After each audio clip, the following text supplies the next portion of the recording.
All right, guys. So real quick, I need to make a quick FYI for you guys, for your info.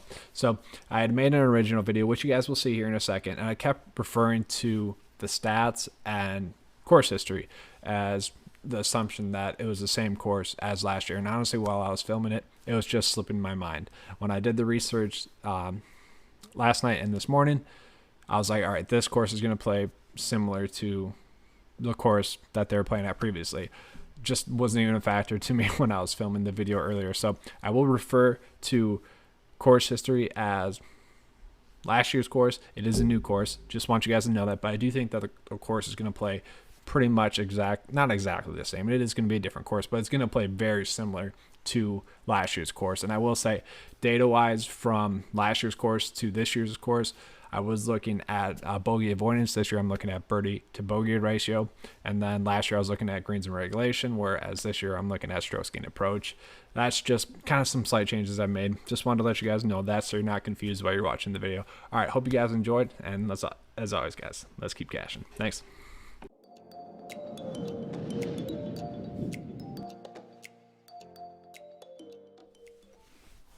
All right, guys, welcome back into another PGA DFS video. This week we've got the Houston Open, which I actually really am looking forward to this one just because of the DK pricing. They really priced it out correctly, so there's not any like absolute must plays or plays that we're really being forced into. I mean, there's a couple of them, but they're surrounded by quality plays as well, and I'll talk about that in the video here. But really, you can make any build that you want work, which is kind of fun. So you're not exactly being forced into a certain lineup path, and you can really kind of make the builds that you want to make this week. So it's pretty exciting. It's very rare that we get that. We can kind of make any build that we want work. You can pay it for DJ and 20 feet now and feel good about it. You can also do like a kind of fair and balanced approach and feel good about it. So it's going to be a fun week. Let's just talk about last week real quick. Last week was super interesting, so we'll get into it. So we got Denny McCarthy and Stewart Cink, which really helped cash. Actually, I had a lineup, my secondary lineup, have 3 out of 6 across the cut line cash because those two stepped up and played well. And then you look at kind of the disappointments. Justin Suh and Christopher Ventura really choked on Friday evening. On the backstretch, I think they were combined like plus 10 on the back nine. Really crumbled. And they actually had to finish out their round on Saturday morning due to lights. On Friday, the sun went down a little bit earlier. They weren't able to finish the round. That was the longest cuts, whatever, honestly. It really sucked. Sucked that both of them missed the cut. And had they made the cut, it could have been a huge week just by the simple fact that I was able to cash with 3 out of 6 across the cut line, mostly due to Denny McCarthy and Stewart Cink. But other than that, other than those disappointments, it was a fine week. Like, it was still a little bit of profit, surprisingly. I thought on Friday, I'm like, oh, there goes this week. Surprisingly, Denny McCarthy and Cink were able to come out and play well. David Hearn as well, top 10 finish, the second-rated value play on the board, went out and played well as well. What's kind of upsetting is that other than like Harold Varner, mid-tiers did really well, and this was kind of the base that I wanted to be on for my player pool. I didn't really want to go into the low exposure plays. This was supposed to say value tier plays. I don't know why I did that last week, but those were okay. Nothing to write home about, but almost a great week. Wasn't, unfortunately. Still was able to cash, still was able to profit. Still those separation points. I was really shocked that Wesley Bryan was like 50% owned and Stewart Cink was like 15. That was shocking to me. That was incorrect. They were right around the same price point, and Stewart Cink was actually the one checking all the boxes, where Wesley Bryan was mostly checking all the boxes. So that was interesting to see. But let's get into this week, guys. I hate being on driving distance as a key stat because it's so, I wouldn't say pointless, but it's very rare that actually driving distance is a key stat for a full field, for the whole field. Now, yes, Bryson DeChambeau, that's one player, that's one outlier where driving distance can matter. Very rarely we see driving distance actually be a key stat, but we actually do have that this week. Typically, the players that are driving a little bit longer are setting themselves up a little bit better. Strokes gained tee to green kind of echoes that. That's the most key stat this week that we have. Going to be favoring that pretty heavily, actually. And then strokes gained approach, birdie to bogey ratio as well. Sometimes this can get a little bit windy. We saw last year it get a little bit windy, get a little bit difficult, but overall, birdie to bogey ratio is going to be the key stat that we want to go with. You could look at greens and regulation if you're kind of worried about a player making the cut instead of strokes gained approach. That typically helps a little bit, casually safer, but That's what we're going to be looking at for this week. And then just looking at recent form, James Hahn, 3 straight top 10 finishes. He's been playing great. Tony Finau, Dustin Johnson, Victor Hovland. No surprise there that those guys have been playing some great golf recently. Now, we haven't exactly seen them too much this year. I think DJ's really only played the U.S. Open, but obviously he won that. He was playing well before that as well. But let's get into the picks for this week. All right, guys, so get into the picks for this week. DJ and Tony Finau are going to be great pay-up plays. Now, DJ on my stat model is not ranking out well. That's just because the data that we're pulling him from, it's all from the U.S. Open, so he hasn't played since then. Obviously, the U.S. Open played pretty difficult, so his stats are a little bit skewed that way. Just looking at last year's data, he would be a top 10 stat fit.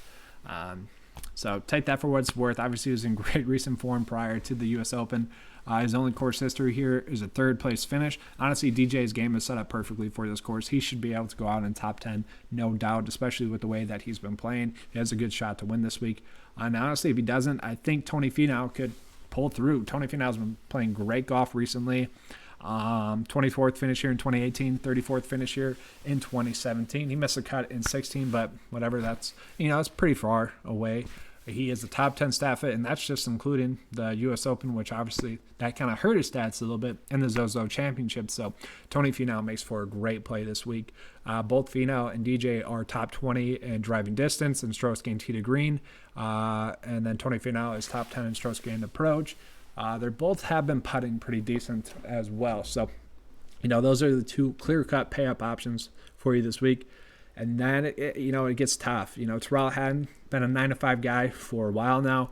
I'm not going to fade him this week, although I'm not going to be on him that much. He has struggled in events where driving distance seems to matter.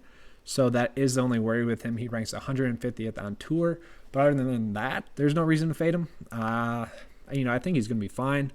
Hideki you can play. Victor Hovland you can play. Those are fine. Russell Henley, though, is the one that I want to bring up because Russell Henley has been playing some great golf recently. He's checking all the boxes, to be honest with you guys. So Henley has made the cut in his last 8 starts, obviously T25, T27, and then 2 top 10 finishes. Now, yes, those were no-cut events, whatever. It doesn't really matter too much to me. He is a top 15 stat fit. His really 2 bad stats are driving distance so far this year and total putting so far this year. Other than that, electric. He's 1st in birdie to bogey ratio, 8th in strokes gained tee to green, and 8th in strokes gained approach. He is the top 21 in ball striking as well. I already talked about his course history. 61st, 8th, 1st, and 5th. That is absolutely phenomenal. You're not going to get much better than that. After Russell Henley, Sanjay M is actually propping a decent amount stat fit-wise. He's actually grading out as the best player in the field this week, model-wise, pricing-wise as well. That's mostly due to his stats and recent form. He hasn't played at this course in the last 4 years. I don't know. Sanjay does worry me, though. Look at the no-cut events. Those were not good finishes. So the data gets a little bit skewed there with the no-cut event. But, Sanjay at this price point, given how good of a stat fit he is, I don't mind it for GPPs. Then we're going to get down into the mid-tier here. So Doc Redman going to be an interesting play again this week. Very hit or miss. We've seen that throughout his career now. But when he hits, it can easily be a top 10 finish or a top 30 finish. It's pretty nice to lock that in if he makes the cut. It's pretty much he's either playing well and he's going to get a top 30 finish, or he's not playing well and he's going to miss the cut. We've seen that kind of throughout his career now, but Doc Redman had a 13th overall finish here last year. He grades out as a top 20 stat fit. At this price point, I like him a lot. Overall in my model, he's grading out top 10 as well. So Doc Redman going to be a great GPP play, although you just can't trust him in cash. Going lower here, this is where it gets super difficult here, guys. So Cameron Davis, James Hahn, Stuart Sink, Danny McCarthy, Emiliano Grillo.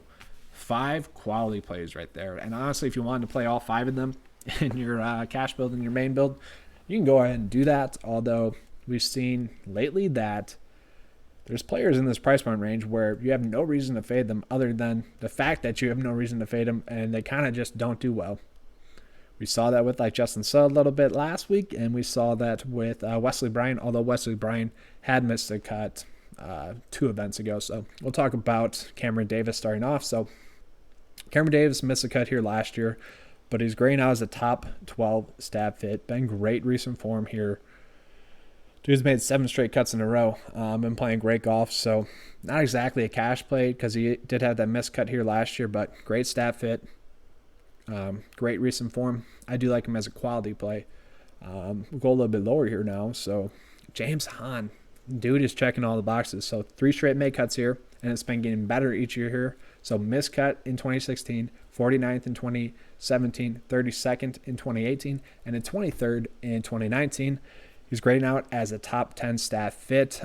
Last in driving distance, 140 in that. And he's also 128 in total putting, so that does worry you. But if he does have a quality putting week, he could go out and win this week. Every other stat that we're looking at is top 20, which is absolutely phenomenal. He's also made 3 straight make cuts in a row that have been top 10 finishes. So since the restart, or since the new season, James Hahn has been playing great golf. Now, yes, this was kind of the trap with Justin Suh last week. But, you just kind of got to go with it. Guys checking all the boxes, that's what we got this week. And I think he makes for a great GPP play. Stuart Sink was kind of a surprising price point for a guy that just went off and had a great week. And he grades out as a top 5 stat fit, second best play in my model this week. 3 straight make cuts here at this course, all of them being T33 or better finishes. Obviously, great recent form. Heck, he only missed 3 cuts dating back to last year. So chances are Stuart Sink's going to make the cut, and chances are he's going to have a good week. It's just going to be tough to fade Stuart Sink at that price point. He is checking all the boxes, and he's just way too cheap. Danny McCarthy here, I can get it if you want to fade him a little bit, but 4 straight make cuts in a row on the tour. He's a top 15 stat fit this week. Had a 9th finish here last year. Had a 43rd finish the year before that. So checking all the boxes as well. Going to be tough for me to fade Stuart Sink and Danny McCarthy. Then Emiliano Grillo as well. Not the best stat fit. Okay, he's only ranks 33rd for me this week. But he did have a 3rd finish here in 2018. Solid recent form. I mean, they've pretty much all been like top 30 finishes right around there. We saw some upside with him a while back, but since the season started, been pretty much just top 30 finishes. So Grillo, also great play. And honestly, this price point range is going to be the make or break point of this slate. Getting those 5 players correct is going to be the make or break point on the slate. All right, so real quick, Sam Burns, interesting GPP flyers. So the guy ranks 9th in driving distance, 1st in total driving, 2nd in ball striking as well. His only stat that he's bad at is strokes gained total, which is kind of shocking with what I just said. Makes for an interesting play, though, overall. Strokes gained approach, he's 13th. We see the upside with him. He can go out and have a good week here, although he did miss the cut. He's a little bit better right now, career-wise. Fine GPP flyer at that price point. There's a lot of decent GPP flyers lower on this week. Luke List, who I said has great course history here, kind of been a little bit hit or miss recently, but he's a guy where has great course history here. Strong staff fit.